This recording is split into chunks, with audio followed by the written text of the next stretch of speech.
and successes of Chinese Canadians. So let's give a round of applause to welcome Senator on the stage.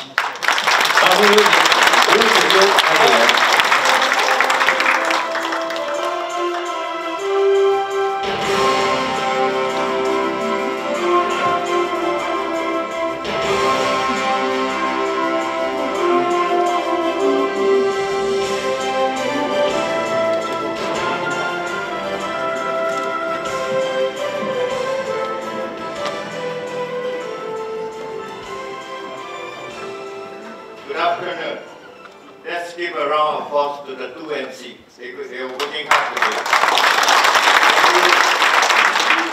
Thank you to Daniel and Patrick.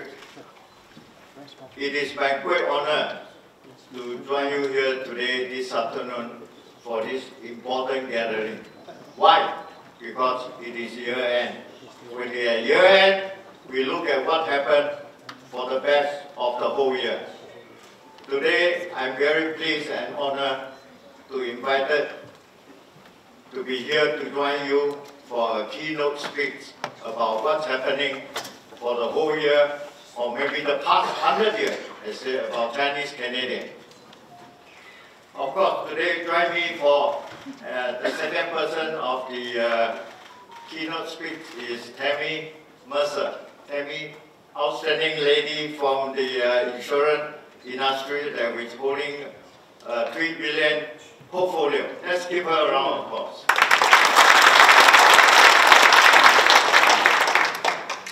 Today, I'm pleased to see so many old friends, like all the professors and outstanding personnel of the Chinese community in Toronto area.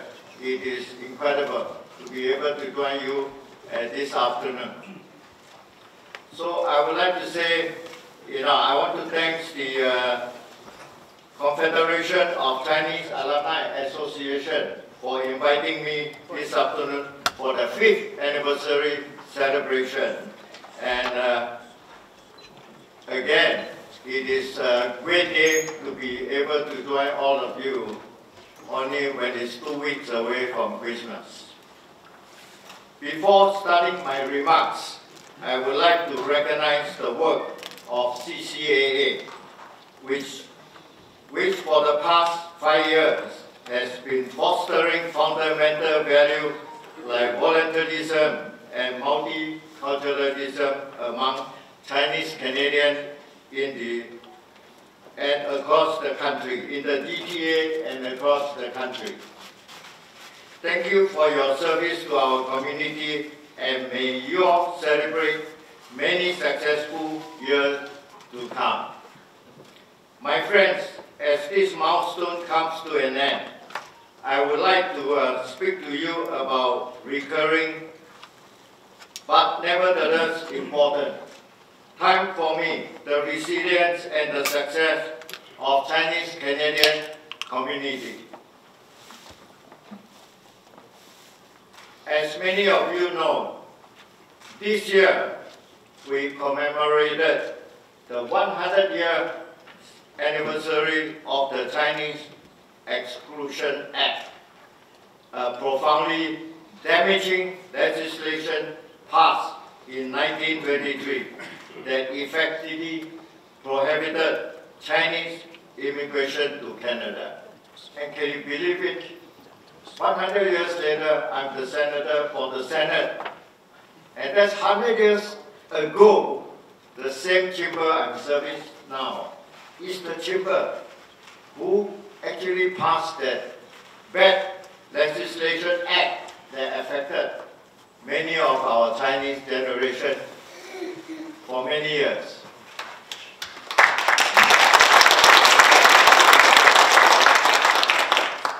And this year, on June 23rd and 24th, many of you in this room, including Michael Chen, our Vice Mayor, and Ko Ping, MPP, and councillors who have came to Ottawa to support this June 23rd, 24th event, which is important to mark the anniversary of Chinese Exclusion Act. That should not have happened 100 years ago. Because of this act, make the Chinese community suffer for many generations. In remembrance of these existing challenges facing by our community, and also in celebration of our perseverance and success, me and my colleague, Senator Wu, hosted a historical commemorative ceremony in the Senate of Canada on the day of the 100-year anniversary. We had the honor to host the Governor General of Canada, the Lieutenant Governor of Ontario, the Speaker of the Senate, most importantly, countless members of the Chinese Canadian community whose perseverance trumped in the face of systematic barriers set against them. I have no doubt, my friend, that Canada would not be a great country it is today if it's not for the resilience of the Chinese Canadian community and countless of other minority groups. Take, for example, the extraordinary work done by the Chinese Canadian in our country's expansions towards the West, namely in the building in the Canadian Pacific Railways. Despite brutal working conditions, thousands of Chinese Canadian laborers single-handedly built the biggest feat of transport engineering of that time. Yet, they received no recognition for their back-breaking work. The Chinese Canadian was working in the toughest conditions that at a time when any human being could take. At minus temperature, they take the risk of blasting the rocks, the mountains, to build the railways that the white people doesn't want to build. And the Chinese Canadian took it up. So we can say almost every mile of the railway there is representing a Chinese worker that was killed under the harsh conditions. Our community's success are manifold, despite the never-ending, the similarly worsening anti-Asian racism. As you all know, for the last few years, our Chinese community facing a harsh anti-racism, which should not be happening to just only in our arts. Our story of resilience are too many to recount.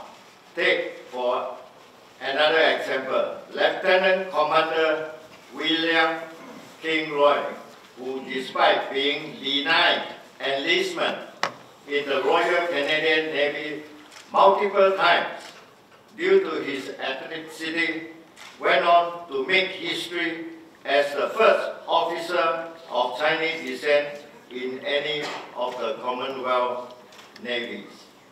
I have an honor to honor him with the Canadian Navy just early this year in the Fort York at downtown Toronto. They found Dr. William Kingbridge, and he finally rose to the rank of Lieutenant Commander, which is the highest ranking a Chinese Canadian ever held in the Royal Canadian Navy. And can you believe he happened to be the first Chinese officer to land in Hong Kong, liberated Hong Kong, the first officer also to bring home the Canadian POW in the prisoner of camp in Hong Kong under the guard of Japanese soldiers. Let's give him a round of applause.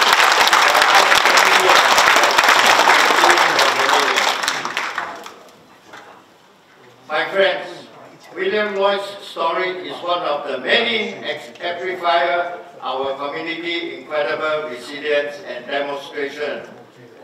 Despite the steepest hurdle and the darkest of time, we shone a bright light and carved out a successful path in our country's history. We regained our freedom of movement and rights to citizenship. We gained the rights to vote, and we rebuilt our family and business. We were elected to municipal, provincial, federal officers. My friends, we tried. So today behind me, you can see we have politicians from city level, provincial level, and federal level. But we have not enough people in the parliament. We need more young people.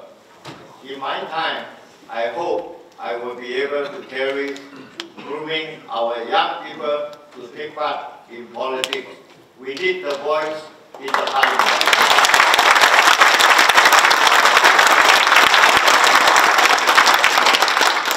I strongly encourage everyone here, when you get home tonight, to discover the great story of resilience and determination of our community. Stories like William Lloyd, Q. Doc Ip, Larry Kwan, and many more. Be inspired by their stories and always remember the struggles of the past. Because despite how far we have come, there is still much work to be done. Striving for quality, striving for equality, and cultural appreciation should be our ceaseless goal. Thank you very much for your time, and I hope everyone enjoys the wonderful gala, and I wish you all a very happy holiday season and prosperous new year to come.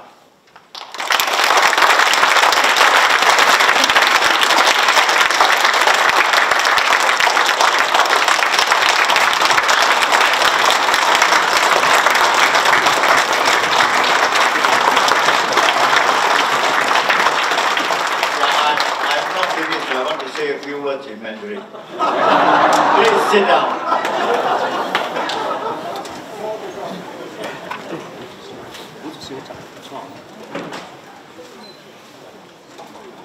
不好意思，我没有提早跟方方说我要讲几句中文。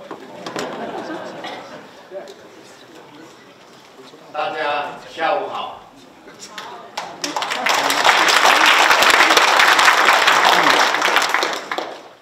今天呢，我非常荣幸，非常高兴，在年末的时候呢，受到 CCAA 我们高校校友会的邀请，来和大家分享一下我在参议院11年来，所做的一些简单的工作，一些我觉得还有一点意义的工作。那么，不过我的工作呢，少不了在座的每一位朋友们的支持。有时候在同一个飞机上，我都经常看到教授们也忙着在从这里飞到那里。所以呢，我非常高兴今天能够看到这么多老朋友。呀，大家都知道我。 在新加坡出生，我是新加坡第4代华侨，所以当老外媒体跟我呱呱叫的时候，我总是告诉他们，我是在新加坡出生的。我爷爷是来自清末中国的时候，那么我也在2016年的时候回到福建做行耕之旅。 那么当时也有我们一些在座的朋友陪同我一同，到福建行耕。那么我觉得在参议院的这几年呢，在五年前，我做了一件我觉得非常有意义的事，也就是我修改了移民法，让青少年可以独立的申请入籍成为加拿大公民。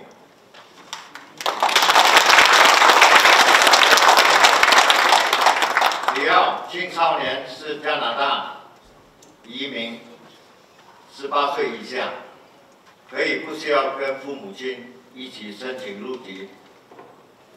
在当时，我目见了，我去这个县市法庭，也颁了好多的奖状给这个公民证书给我们的年轻人。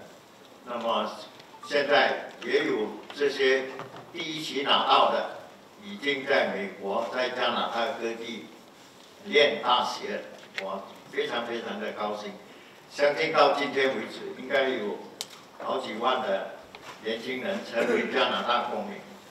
我希望他们能够把他们的心寄在加拿大，因为这是他们的第二故乡。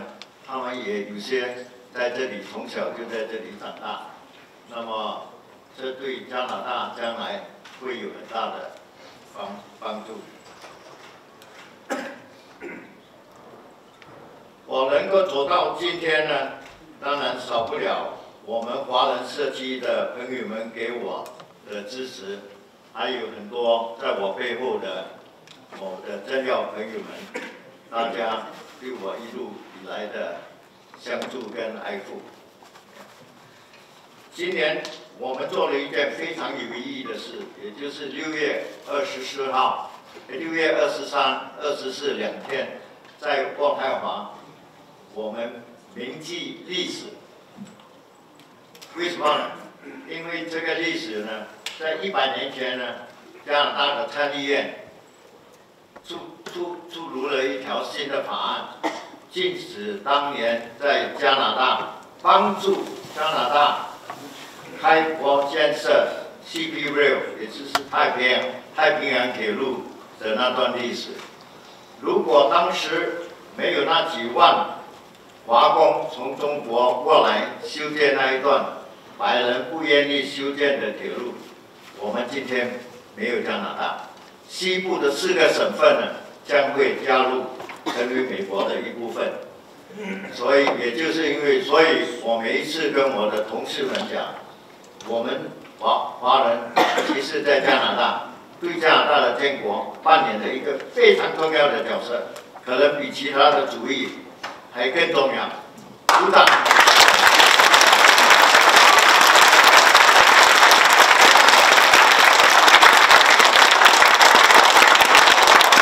这是我们一定要吃的，我们吃好的一件事，要让我们的下一代知道。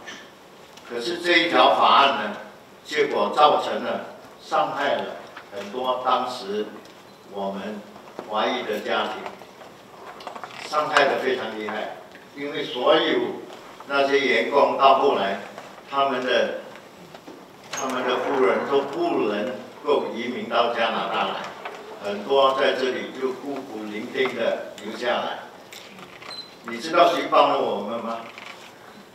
当时的帮了我们最多的，暗中帮忙、名义上帮忙的，很多是印第安人，我们的土族，我们本地的红印第安人，他们帮了中国人非常多，在那个时候，所以也有很多通婚的。所以到现在，我还经常碰到我们的印第安这个朋友们，他们的背景都有中国人的血统。因为他们的爷爷某一代跟中国人通婚了，就在那个时候，中国人可以说被逼到华工被逼得走投无路，结果很多被我们的印尼的本地人收留和他们通了婚，所以这一件事情我们必须要铭记历史。那么我很感谢我们在多伦多的 Montreal Vancouver， 还有 Halifax， 在今年6月24号、23的2天呢，来了将近4000人到渥太华来，铭记我们的历史。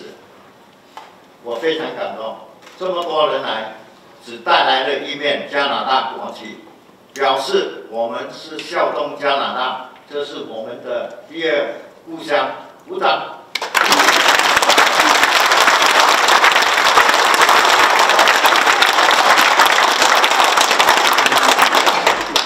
这是非常重要，我们要主流知道，我们在加拿大，这是我们的第二故乡。加拿大的人权宪法呢，允许我们留下来，我们应该享受支付我们的一些基本权利。目前呢，由于地缘政治的影响，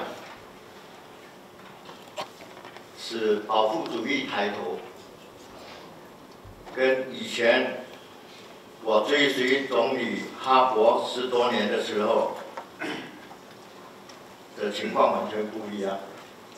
当年我记得很清楚，前总理说，我们现在是一个地球村，与这个美好的地球共筑，大家一起生活繁荣在一起。可是由于保护主义的抬头呢，现在我们几乎把全球的供应链都破坏了，所以这很可惜。这个地球本来是有足够的模式，让我们大家一起进行，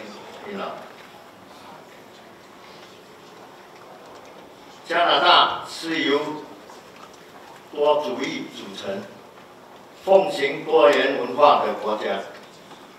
每一位加拿大人都享受人权宪章赋予的平等、自由和权利，消除歧视，支持少数主义的社区平权，维护加拿大社会的和谐，是每位加拿大人应尽的责任和义务。排华法案的通过，给加拿大华人造成了延续数代人的创伤，是加拿大历史上的耻辱。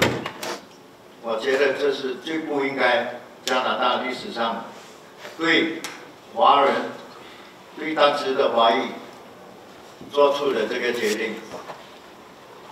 而且要记得，我们华裔是唯一的一个加拿大历史上被禁止进入加拿大的民族，从来没有一个国家的人民被禁止进入加拿大。当时冒着生命危险修建太平洋铁路的苏万华工，以及之后为加拿大做出重要贡献的众多加拿大华人，你们都是加拿大历史的创造者。作为我们的第二故乡，我们衷心的希望加拿大更加包容多元化。我们也将继续努力，把加拿大建成更美好的国家。我和我的夫人罗莎，她也在场。我们祝大家身体健康，圣诞快乐，更美好的2024年。谢谢大家。